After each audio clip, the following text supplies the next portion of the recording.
हाय, good evening. स्वागत है आप सबका इन कैनाडाबल एकेडमी पे।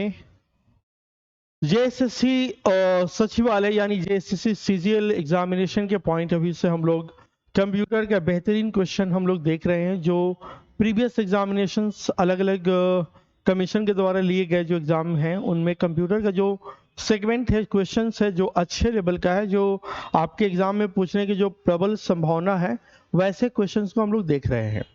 तो उम्मीद करते हैं कि आप लोग इससे पहले के सारे वीडियो को देख चुके होंगे। अगर आप नहीं देखें तो आप नीचे जो आई बटन है ऊपर में इधर या इधर कहीं होगा, वहां से क्लिक करके आप सारे वीडियोस को देख सकते हैं, या प्लेलिस्ट में जाएंगे, प्लेलिस्ट में क्लिक करके वहां पे अब तक जितने क्लासेस हुए हैं सारे क्लासेस का वीडियो अवेलेबल है, तो वो आप देख लीजिएगा। साथ ही साथ अगर इस चैनल को अभी तक आप सब्सक्राइब नहीं किए तो काइंडली इसको सब्सक्राइब कर लीजिए, आगे इसी तरह से कंटेंट मिलते रहेंगे। चलिए, तो आज का जो पहला क्वेश्चन है कि सूचनाओं का वह समूह जो एक कंप्यूटर का निर्देश करता है कहलाता है। क्या कहलाता है भाई?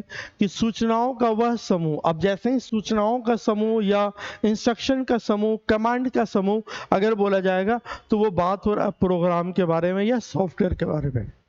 ठीक है, इसका जवाब सिंपल सा हो जाएगा प्रोग्राम, या इसको सॉफ्टवेयर के भी नाम से हम जानते हैं। ठीक है, कि इस प्रोग्राम जो कमांड्स का, इंस्ट्रक्शन का जो भरा हुआ रहता है, जो एक प्रोग्राम के थ्रू जहां पे कंप्यूटर्स की सारे बातों को आपके दिए गए निर्देशों के अनुसार वो पालन करता है उस कमांड को। ठीक है, इसका जवाब डी हो जाएगा। नेक्स्ट क्वेश्चन है कंप्यूटर के क्षेत्र में विंडोज एक्सप्लोरर का तात्पर्य किससे है? विंडोज एक्सप्लोरर का तात्पर्य किससे है? तो पहला ऑप्शन है file manager, web browser, task और ड्राइव्स। देखिए, कंप्यूटर के क्षेत्र में विंडो एक्सप्लोरर, एक होता है इंटरनेट एक्सप्लोरर। ठीक है, तो विंडोज एक्सप्लोरर के बारे में बात कर रहा है, वो बात कर रहा है ड्राइव के बारे में, B drive, C drive, D drive जो होता है उस ड्राइव के बारे में यहाँ पे बातें हो रही है। तो आपका आंसर, सॉरी, ड्राइव अनेबल का फाइल मैनेजर, फाइल को जो मैनेज करता है कि विंडो एक्सप्लोरर के थ्रू, तो वो फाइल मैनेजर का काम करता है, जिसमें फाइल कहाँ पे क्या रखा हुआ है उसको जो मैनेज का काम करता है उसको बोलते हैं विंडोज एक्सप्लोरर। ठीक है, नेक्स्ट क्वेश्चन आपकी स्क्रीन पर है, थोड़ा सा इसको हटा दीजिए। ठीक है, नेक्स्ट क्वेश्चन आपकी स्क्रीन पे वो दिख नहीं रहा है, इसको हम आगे बढ़ते हैं। कंप्यूटर सॉफ्टवेयर में त्रुटियों को हटाना कहलाता है। कंप्यूटर के अंदर जो त्रुटि आ गई है, जो प्रॉब्लम आ गया, उसको हटाने का जो प्रक्रिया है उसको क्या बोलते हैं? पहला है इंटरप्रेटिंग, ट्रांसलेटिंग, कंपाइलिंग, तो डीबगिंग। जो बग रहेगा उसको फिक्स करने का जो काम है उसको बोलते हैं डीबगिंग। तो डीबगिंग के थ्रू कंप्यूटर में जो त्रुटि है उस त्रुटि को हटाने का काम करते हैं। नेक्स्ट क्वेश्चन है कि पासवर्ड यूजर को डैश के लिए सक्षम बनाता है। किस चीज के लिए सक्षम बनाता है? तो सिस्टम में शीघ्र प्रवेश, समय कक्षा का उपयोग करना, फाइलों को गोपनीयता और रिटेन करने के लिए। ठीक है, तो फाइलों को गोपनीयता यानी उसको प्राइवेसी, या उसको जो सब लोग ना देख सके उसके लिए काम करता है यूजर, पासवर्ड लगाता है। ठीक है, तो आपका जवाब सी हो जाएगा। नेक्स्ट क्वेश्चन है कि डैश प्रचलन तंत्र यानी ऑपरेटिंग सिस्टम के कार्य की श्रेणी में नहीं है। ऐसा कौन सा है जो ऑपरेटिंग सिस्टम के कार्य की श्रेणी में नहीं है? पहला बोल रहा है कि स्मृति यानी memory management, virus protection, file management और प्रोसेसर मैनेजमेंट।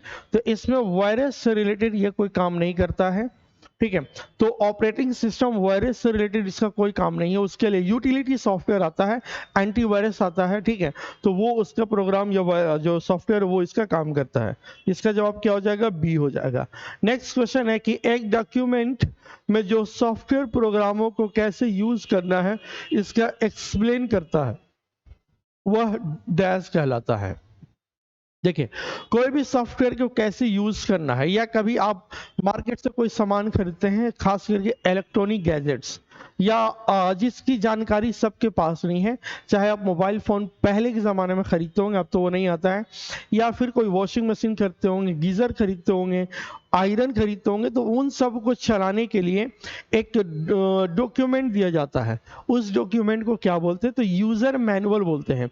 यूजर इसके अकॉर्डिंग आप चला सकते हैं चीज़ों को, तो उसको बोलते हैं यूज़र मैनुअल या यूज़र गाइड या यूज़र के नाम से भी हम जानते हैं, ठीक है।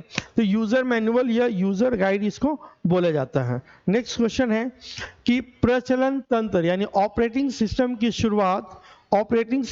शुरुआत को क्या कहा जाता है। देखिए, ऑपरेटिंग सिस्टम यानी कंप्यूटर को ऑन जब करते हैं तो वहां से ऑपरेटिंग सिस्टम की शुरुआत होती है। तो ऑन करने को हम क्या बोलते हैं, तो ऑन जब सिस्टम को करते हैं उसको बूटी बोलते हैं, बूटिंग, ठीक है। या दोबारा जब ऑन करेंगे तो उसको रीबूटिंग भी कहते हैं। तो इसका जवाब क्या हो जाएगा, बूटिंग हो जाएगा, जिसको हम कंप्यूटर को बूट करते हैं या शुरू करते हैं, ऑन करते हैं, ठीक है। नेक्स्ट क्वेश्चन है कि कंप्यूटर बूट होने पर निम्न में से क्या मुख्य स्मृति यानी मेन मेमोरी में लोड किया जाता है।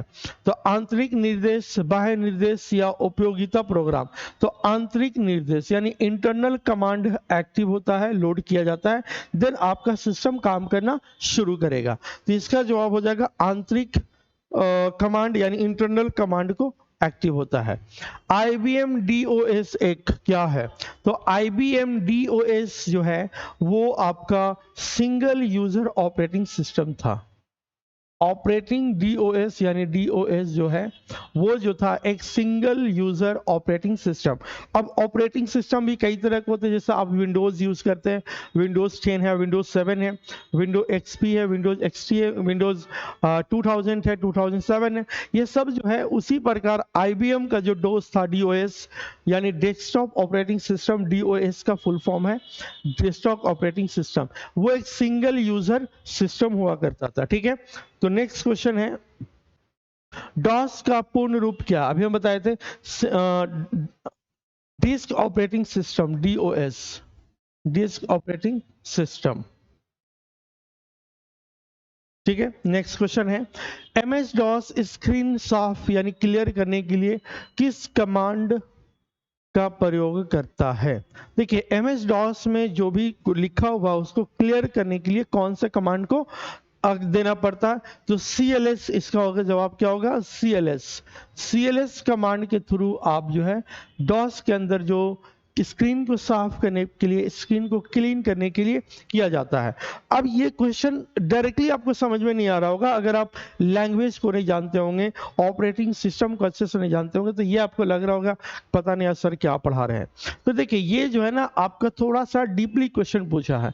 अगर आप इसमें क्या करेंगे कि अब टाइम कम है तो डिटेल हम नहीं करा पाएंगे, लेकिन कोशिश करेंगे कि हम आपके लिए इसका क्या बोलते हैं थ्योरेटिकल क्लास पूरा अच्छे से लाए, तब जाकर के डोस के अंदर, ऑपरेटिंग सिस्टम के अंदर ये सारी चीज समझ में आएगा, ठीक है।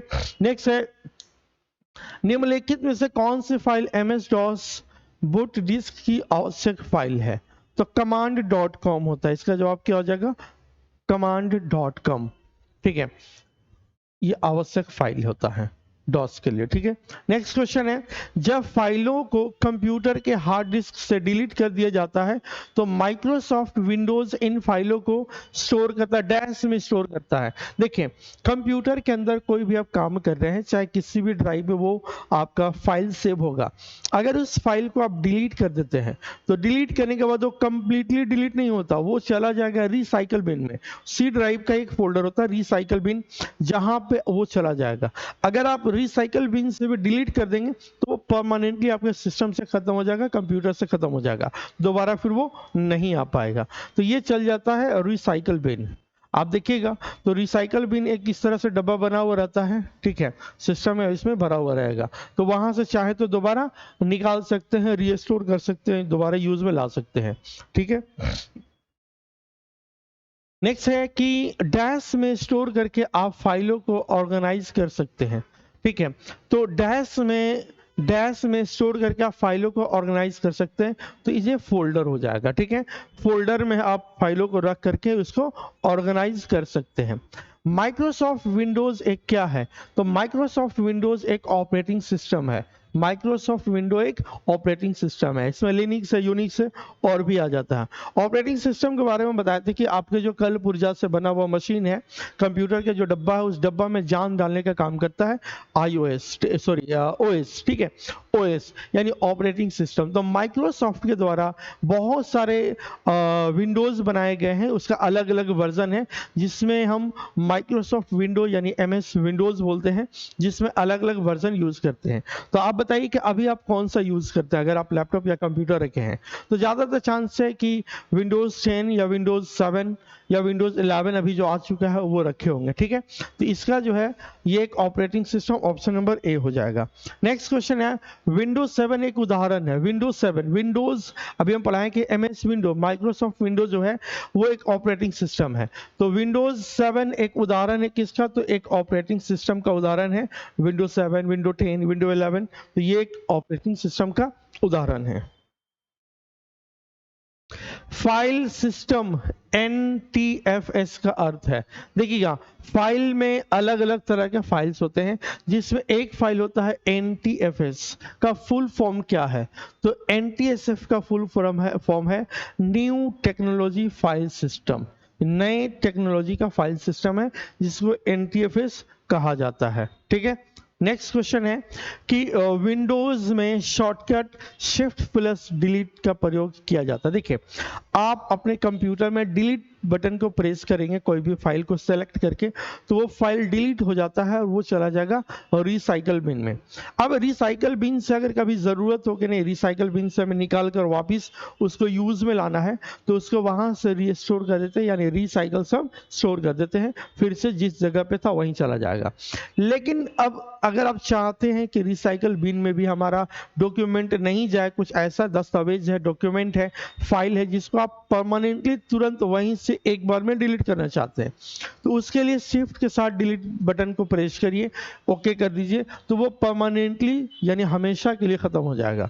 यहाँ पे क्या बोल रहा है कि चयनित आइटम को रिसाइकल बिन में डाले बिना अस्थायी रूप से डिलीट करने के लिए, तो यही आंसर सही हो जाएगा।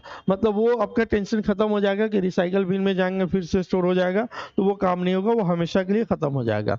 नेक्स्ट है, सारे स्क्रीन पर विंडो डिस्प्ले करने वाले बटन को कहते हैं, क्या बोल रहा है कि सारी स्क्रीन पर विंडो डिस्प्ले करने वाले बटन को कहते हैं। देखिएगा जैसे यहाँ पे एक आपका स्क्रीन है, यहाँ पे देखिएगा तो ऐसे रहेगा, यहाँ पे ऐसे रहेगा, सॉरी यहाँ पे ऐसा रहेगा, यहाँ पे कट का साइन रहेगा, यहाँ पे ऐसा रहेगा और यहाँ पे ऐसा रहेगा। अगर इसको आप क्लिक करते हैं तो ये फाइल मिनिमाइज होकर के छोटा सा यहाँ पे नीचे आ जाएगा स्टार्ट बटन के बगल में, ठीक है। फिर इसको आप करेंगे तो मिनिमम और मैक्सिमम होता है, तो इसको मैक्सिमाइज बोलते हैं, ठीक है। तो मैक्सिमाइज बटन को अगर आप क्लिक करेंगे, इससे क्या होगा, डायरेक्टली खत्म हो जाएगा। इससे मिनिमाइज और मैक्सिमाइज यानी एकदम छोटा, इसको क्लिक करेंगे तो छोटा सा हो जाएगा, फिर क्लिक करेंगे यहाँ पे तो फिर बड़ा सा होगा। इसको बोलते हैं मैक्सिमाइज बोलते हैं, जब आप यूज करिएगा तो आपको दिखेगा ये चीज, ठीक है। तो ये मैक्सिमाइज बटन था। ये 20 क्वेश्चन जरा शॉर्टकट में रखे क्योंकि जरूरी काम था, लेकिन क्लास को रोकना नहीं है, इसलिए यहाँ पे हम देखें। कल संडे था इसलिए क्लास नहीं हो पाता है, संडे को शायद ही क्लास हो पाए जब हम फ्री रहें। अगर फ्री रहेंगे तो आपके लिए क्लास हम जरूर बनाएंगे, नहीं रहेंगे तो कोई बात नहीं है, अगले मंडे से फिर हम लोग देख लेंगे, ठीक है। तो आज क्लास हम देखें 20 क्वेश्चन, कल हम देखेंगे और कई लोग का डिमांड था बाइलिंगुअल, तो हम बहुत जल्द कोशिश करेंगे बाइलिंगुअल। एक हम और सोच रहे हैं कि आपका जितना टॉपिक पढ़ना उस टॉपिक का थोड़ा सा थ्योरेटिकल क्लास दे, और थ्योरेटिकल क्लास के हिसाब से आपका प्रैक्टिकल क्वेश्चन जैसे करा रहे हैं उस पर्टिकुलरली टॉपिक वाइज कि हम आपको दे देंगे, मुश्किल से 8 से 10 टॉपिक पढ़ना है, एक दिन में एक टॉपिक पूरा पढ़ा देंगे, पढ़ाने के बाद उसका फिर क्वेश्चन आपको दे देंगे बनाइए, या फिर हम क्वेश्चन करवा देंगे। तो उससे क्या होगा कि कंप्यूटर एमसीक्यू ये होने के साथ साथ टॉपिक वाइज एमसीक्यू भी आपका क्लियर हो जाएगा, ठीक है। तो क्या आप ये चाहते हैं? अगर आप चाहते थे एक बार कमेंट करके बताइए कि हाँ जी सर मुझे ऐसा ऐसा मिल जाता तो ज्यादा अच्छा रहता, ठीक है। चलिए मिलते हैं अगले क्लास में, okay, thank you, good night.